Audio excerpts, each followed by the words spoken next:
Hello friends, good morning. आप सब कैसे हैं? आई होप आप सब अच्छे होंगे। तो आज का ब्लॉग मैं शुरू कर रही हूँ। करीब सुबह के 7 बज गया है। तो आज मैं आ गई हूँ रोडवेज। आप सब सोच रहे होंगे मैं रोडवेज क्यों आई हूँ, तो मैं आपको बता दूँ कि अगर आपको सफ़र करना है कोटद्वार से हल्द्वानी तो आप इस टाइम की बस में जा सकते हैं। वैसे तो कोटद्वार से हल्द्वानी जाने के लिए आपको जो है 11:30 बजे की एक डायरेक्ट बस है, जो कि आपको कहीं पे नहीं उतरना, केवल आप जाके हल्द्वानी में उतरेंगे। पर जो नॉर्मल है, मैं जो जाती हूँ, मेरा मायका हल्द्वानी है, तो मैं सोचती हूँ कि थोड़ा मेरा समय बच जाए, जिससे कि मेरा टाइम भी बचेगा और मेरे को थोड़ा सा आसानी भी होगी। तो मैं यहाँ से पहले रामनगर जाती हूँ और रामनगर से हर 15 या 20 मिनट के बाद हल्द्वानी के लिए एक बस लगी ही रहती है। तो इसलिए मैं रामनगर जाना पहले प्रेफर करती हूँ और इसी वाली बस में मैं हमेशा ही मायके जाती हूँ। कभी कोई इंसिडेंट होता है कि मैं जो है हल्द्वानी वाली बस में चली जाऊँ, नहीं तो मैं ज़्यादातर इसी में जाती हूँ। तो चलिए बैठ जाते हैं फटाफट अपनी बस में। और आज मेरे साथ एक कोइंसिडेंट इस तरीके का हुआ कि मतलब और दिन में सबसे पहले आ जाती थी, पर आई मैं आज ही सबसे पहले थी, पर मेरे साथ ऐसा हुआ कि आज बस पहले आ गई और पूरी भरी हुई बस थी। इस वजह से मुझे सबसे लास्ट में नंबर मिला है, मतलब 2 सीटें मिली हैं और बड़े मुश्किल से। वो भी कह नहीं सकते कि गर्मियों में घर जाना एक खुशी भी है, गुस्सा भी आता है। या तो आप, जबकि मैं 7 बजे आ गई थी और गाड़ी का टाइम है 7:45 बजे का और 7:30 पे ये बस चलती है यहाँ से। हाँ, और कभी लेट हो गया तो 7:45 पे, नहीं तो और आज ही अभी चली गई है 7:15 पे ही बस है, पूरी भरी हुई थी। तो बस ये थोड़ा बहुत जो भी ड्राइवर वगैरह उतर के जो भी इनका काम होता होगा वो करने के बाद निकल गए। तो यहाँ पे मेरी गाड़ी निकल चुकी है कोटद्वार से हल्द्वानी के लिए। और यहाँ पे भैया देखिए मेरे पास आ गए हैं कंडक्टर भैया। तो इन्होंने मुझे टिकट दे दी है 510 रुपये। पहले मैं 250 रुपये में मतलब कोटद्वार से हल्द्वानी, पूरा कोटद्वार से हल्द्वानी का सफ़र तय कर लेती थी। और अब मतलब इतनी महंगाई हो चुकी है, इतना पेट्रोल के दाम बढ़ चुके हैं कि जो टिकट के पैसे हैं, मतलब समझ लो 510 रुपये हम 2 जनों का टिकट आया है। और अभी यहाँ से मैं रामनगर जब जाऊँगी तो रामनगर से मुझे जो बस चेंज करूँगी तो उसके जो टिकट के पैसे हैं वो मुझे अलग पे करने पड़ेंगे। तो मैंने कहा यार अब क्या कर सकते हैं, जाना तो हमें है ही घर। तो यहाँ पे से हम देखो कोटद्वार को छोड़ते हुए निकल रहे हैं और मन में एक बहुत ही खुशी की लहर है। और भैया यहाँ पे टिकट काट रहे हैं। तो हम निकल चुके हैं, हमने कोटद्वार छोड़ दिया और हम आ गए हैं उत्तर प्रदेश की ओर। और ये है नजीमाबाद का पूरा जंगल। जब हम उत्तराखंड छोड़ते हैं तो बीच में नजीमाबाद का बहुत बड़ा जंगल पड़ता है, कम से कम 2-2.5 किलोमीटर तक, मतलब करीब आधा घंटे तो हमें ये जंगल क्रॉस करने में लगता है। बहुत ही घनघोर जंगल है और पूरा जंगल है। और तो मेरे को जो अब मैं पहुंच चुकी हूँ अफजलगढ़, और अफजलगढ़ में कुछ सवारियां उतरी थी जिसकी वजह से मुझे आगे की तरफ की सीट मिल चुकी है। तो मैंने अपने पीछे की सीट छोड़ के फ्रंट की सीटों में आ चुकी हूँ। और धीरे धीरे देखिए हमारी गाड़ी आगे बढ़ी और हम यहाँ पे रुक चुके हैं। और कहाँ पे रुके हैं वो मैं आपको बताती हूँ। तो मैं रुकी हूँ अभी जसपुर में। तो जसपुर में आके यहाँ पे ढाबा है, यहाँ पे फिक्स हमेशा का ही है कि यहीं पे गाड़ी रुकती है, चाहे वो डायरेक्ट हल्द्वानी वाली हो चाहे रामनगर वाली हो। तो यहाँ पे पैसेंजर उतर के मतलब अपना ब्रेकफास्ट वगैरह जो भी खाना हो वो खा लेते हैं। पर हम कभी भी मतलब यहाँ पे कभी भी लंच वगैरह या डिनर वगैरह कभी नहीं करते हैं। डिनर तो क्या करना है, पर लंच और ब्रेकफास्ट दोनों में से कुछ नहीं करते हैं, क्योंकि मैं बाहर का खाना बहुत अवॉइड करती हूँ। क्योंकि इन होटल्स में क्या होता है, अनहाइजेनिक खाना होता है। तो इस वजह से, और मेरे हस्बैंड तो बिल्कुल भी कुछ नहीं खाते बाहर का, मतलब पानी तक नहीं पीते। हम लोग अपनी पानी की बॉटल भी अपने साथ ही लेके चलते हैं। तो मेरे मन में आया, मतलब मेरे को लग रहा था क्योंकि गर्मी का टाइम है, बहुत खिचखिची सी हो रही है, तो यहाँ पे मैंने जूस का कॉर्नर देखा और मैं यहाँ पे जूस बनवाने आ गई। तो मैंने अपने लिए बोला है नींबू पानी। तो जो नींबू पानी बनाने वाले भैया हैं उनकी यहाँ पे बहुत ही प्यारी सी क्यूट सी बेबी है और वो बैठ के अपना मतलब खेल ही रही थी। उस पर मेरे को बहुत प्यार आ रहा था। तो मैंने उसको पूछा, मैंने कहा आप स्कूल जाते हो, पर वो शर्मा के ना जवाब नहीं दे रही है। और मेरे को ये हो रहा था कि मतलब क्या ही बोलूँ, कुछ समझ में सा नहीं आ रहा था मुझे। तो मैं उससे पूछ रही थी कि आप स्कूल जाते हो, आप तरबूज बेचोगे, मतलब ऐसी कुछ बातें मुझसे बोल रही थी। पर वो शर्माने के बाद कुछ बोली ही नहीं। और भैया वहाँ पे अभी जूस बना रहे हैं। तो देखिए फाइनली मेरा नींबू का पानी जूस आ चुका है और मैं यहाँ पे नींबू पानी पी लूँगी। और अब हम फटाफट चलते हैं अपनी बस की ओर, क्योंकि आप शायद ड्राइवर अंकल ने खाना भी खा ही लिया होगा, ब्रेकफास्ट कर लिया होगा मतलब। तो हम फटाफट अपनी बस में चढ़ जाएंगे। और है मतलब जसपुर से पहले ही ये ढाबा पड़ता है, मतलब जसपुर आ ही जाता है वहाँ पे। तो जसपुर के ढाबे पे से अब गाड़ी चलेगी आगे जसपुर से आगे की ओर। और मैंने जो पानी की बोतल लाई थी, इतनी गर्मी हो रही है तो मैं मतलब इतनी गर्मी की मतलब ट्रैवल करने का बिल्कुल मन नहीं करता, या तो सुबह सुबह ठंडे ठंडे में सारा ट्रैवल हो जाए। और फाइनली मैं यहाँ पे पहुँच चुकी हूँ जसपुर से निकल के काशीपुर। और काशीपुर में आके यहाँ पे 5 मिनट के लिए गाड़ी रुकती है, क्योंकि जिन पैसेंजर ने उतरना होता है या चढ़ना होता है, काशीपुर से भी बहुत से लोग चढ़ते हैं। लोकलिटी मतलब लोकल जो लोग रामनगर से काशीपुर आते हैं, उन्हें वापस काशीपुर से रामनगर जाना होता है, तो वो इन्हीं छोटी छोटी मतलब जो तोड़ तोड़ के बसें जाती हैं उनमें चढ़ जाते हैं। तो यहाँ पे तो यहाँ पे मैं काशीपुर से निकल रही हूँ रामनगर के लिए।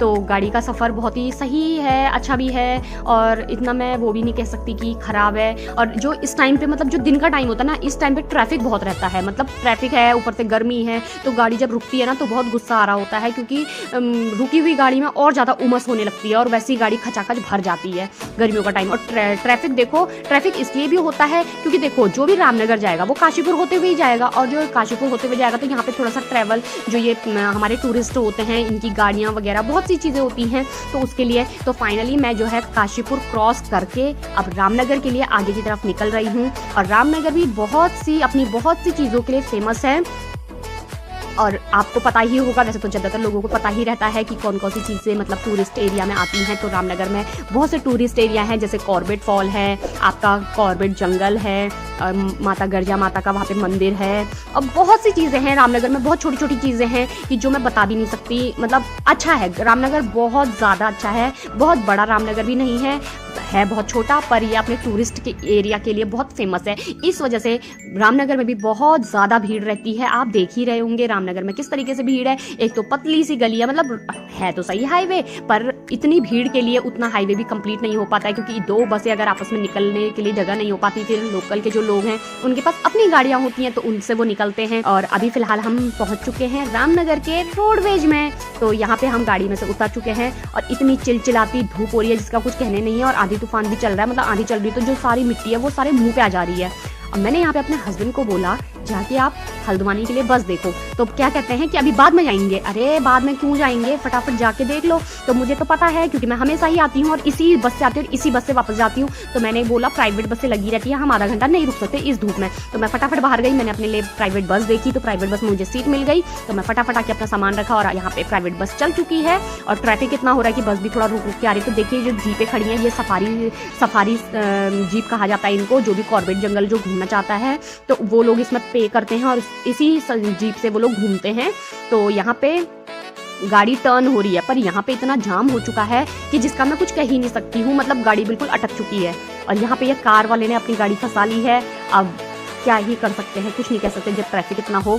तो अभी फिलहाल गाड़ी निकालने की कोशिश जारी हो रही है। तो यहाँ पे ये पुलिस अंकल आ चुके हैं, और पुलिस अंकल यहाँ पे डाइवर्ट करते हैं, क्योंकि यहाँ पे बहुत जाम यहीं पे होता है, मेन जाम। क्योंकि जब गाड़ियाँ मुड़ती हैं, कोई नीचे जा रहा है कोई ऊपर जा रहा है, ये चौराहा है, तो चौराहे पे आपको पता ही है गाड़ियाँ जब मुड़ती हैं तो वहाँ पे ज़्यादा ट्रैफिक हो जाता है, और लोकलिटी में फिर ज़्यादा ट्रैफिक हो जाता है। तो देखिए छोटी छोटी कारें जो है, ये कार कोई लोकल की नहीं होती है, ये सारी टूरिस्ट की हैं। और यहाँ पे आप दीवालों पे देख रहे होंगे एपर, और इस तरीके से यहाँ पे बहुत सी ज़्यादा कलाकारी करी हुई है। तो रामनगर से अब हम आगे की तरफ निकल रहे हैं। तो मैं आपको बता दूं कि रामनगर देखने में बहुत ही सुंदर है, और ये है रामनगर का डिग्री कॉलेज। और देखिए रामनगर का डिग्री कॉलेज भी काफ़ी बड़ा है, और बड़ा होने का रामनगर का मतलब इस तरीके का है ना, रामनगर कुछ फेमस भी इसलिए हो गया है। देखिए माता गर्जा का मंदिर यहाँ पे है, माता गर्जा माता के भी बहुत से चमत्कार हैं, और यहाँ पे कॉर्बेट फॉल है। इस चीज को देख के यहाँ टूरिस्ट ज्यादा आते हैं। और यहाँ पे देखो ये जो नदी दिख रही है आपको, इसे कहते हैं कोसी नदी। तो इस नदी में इतना पानी होता है कि यहाँ पे डैम बनाना पड़ा। तो डैम भी मतलब कोसी का जो डैम है वो सबसे बड़ा डैम है, और यहीं से पानी जो है आगे की तरफ छोड़ा जाता है। तो जब जल स्तर ज़्यादा रहता है बरसातों में, तब धीरे धीरे करके पानी छोड़ते हैं, और अदरवाइज थोड़ा सा मतलब इस डैम को जो है बंदी करके रखते हैं। मैं आपको दिखाऊंगी अगर आपको दिखाई पड़ेगा थोड़ा थोड़ा। और मैं क्योंकि आज अपोजिट साइड बैठी हूँ, और यहाँ से जा रही है सिंचाई के लिए, जो नहर का पानी छोड़ते हैं वो सिंचाई के लिए पानी भी इसी जो नदी है हमारी कोसी बैराज कहते हैं, यहाँ पे इसमें डैम है। तो देखिए यहाँ पे सब हमारी गाड़ी टर्न करी है, तो इस पुल में से हम लोग यहाँ से आगे की तरफ निकलेंगे। तो बहुत ही सुंदर, हमारा रामनगर भी बहुत सुंदर है। अगर आप लोगों को रामनगर घूमना हो तो ज़रूर आइए, और आपको रामनगर आएंगे तो आपको यहाँ बहुत कुछ देखने को मिलेगा, बहुत कुछ सीखने को मिलेगा। और रामनगर भी काफ़ी अच्छा है, आप आइए, गर्मियों में आइए, गर्मियों की छुट्टियों में आइए, चाहे जाड़ों की छुट्टियों में आइए। और यहाँ पे बहुत छोटे छोटे ऐसे रिजॉर्ट हैं कि आपको रुकने के लिए होटल्स वगैरह भी मिल जाएंगे, रिजॉर्ट भी मिल जाएंगे। तो मतलब मैं भी बहुत घूमी हुई हूँ रामनगर, बहुत अच्छा लगता है। तो ये बना है हमारा यहाँ पे एक नया पुल, जिसको कि यहाँ से क्रॉस करा जाता है। छोटी गाड़ियाँ दूसरे वाले पुल से निकल जाती हैं, और बड़ी जो गाड़ियाँ होती हैं मतलब रोडवेज की गाड़ियाँ हैं उसमें से आगे की तरफ निकल जाती हैं। तो ये देखिए ये है हमारे प्यारे से सुंदर से जंगल रामनगर का। यहाँ पे छोटे छोटे घर भी हैं। तो मैं अब रामनगर को छोड़ते हुए हल्द्वानी की तरफ निकल रही हूँ, और हल्द्वानी और रामनगर के बीच में बहुत ही छोटे छोटे गांव पड़ते हैं। तो उन गांवों में जो भी लोग रहते हैं उन लोगों का मेन मार्केट जो होता है वो है रामनगर, और उनके जो बच्चे भी पढ़ते हैं उनका मेन जो स्कूल वगैरह है वो है रामनगर। इसलिए यहाँ पे थोड़ा रुक रुक के हमें टाइम लग जाता है हल्द्वानी जाने के लिए। तो हल्द्वानी वैसे अगर आप रामनगर से जाएंगे अपनी गाड़ी से तो करीब आपको 1 घंटा लग जाएगा पर।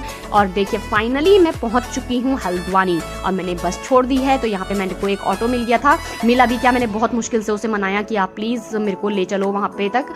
तो मेरे को बोला 60 रुपीज़ लगेंगे। मैंने कहा 60 तो बहुत ज़्यादा है, मैं 50 रुपीज़ दूंगी क्योंकि बहुत ज़्यादा दूर नहीं है घर वहाँ पे से मेरा। तो बड़ी मुश्किल से वो माना, थोड़ी देर तो रुका रहा। फिर मैंने कहा भैया ले जा लो, 50 रुपये की तो बात है, 10 रुपये में आप इतना वो कर रहे हो। तो वो भी मेरे को बोलने लगा 10 रुपये के लिए आप भी तो इतना बहस कर रहे हो। तो मैंने कहा नहीं, मैंने कहा ठीक है। और अब मतलब जब मैं हल्द्वानी पहुँच चुकी हूँ और बिल्कुल ऑटो में बैठ चुकी हूँ तो मतलब खुशी का कोई ठिकाना ही नहीं है, घर जाने की खुशी है।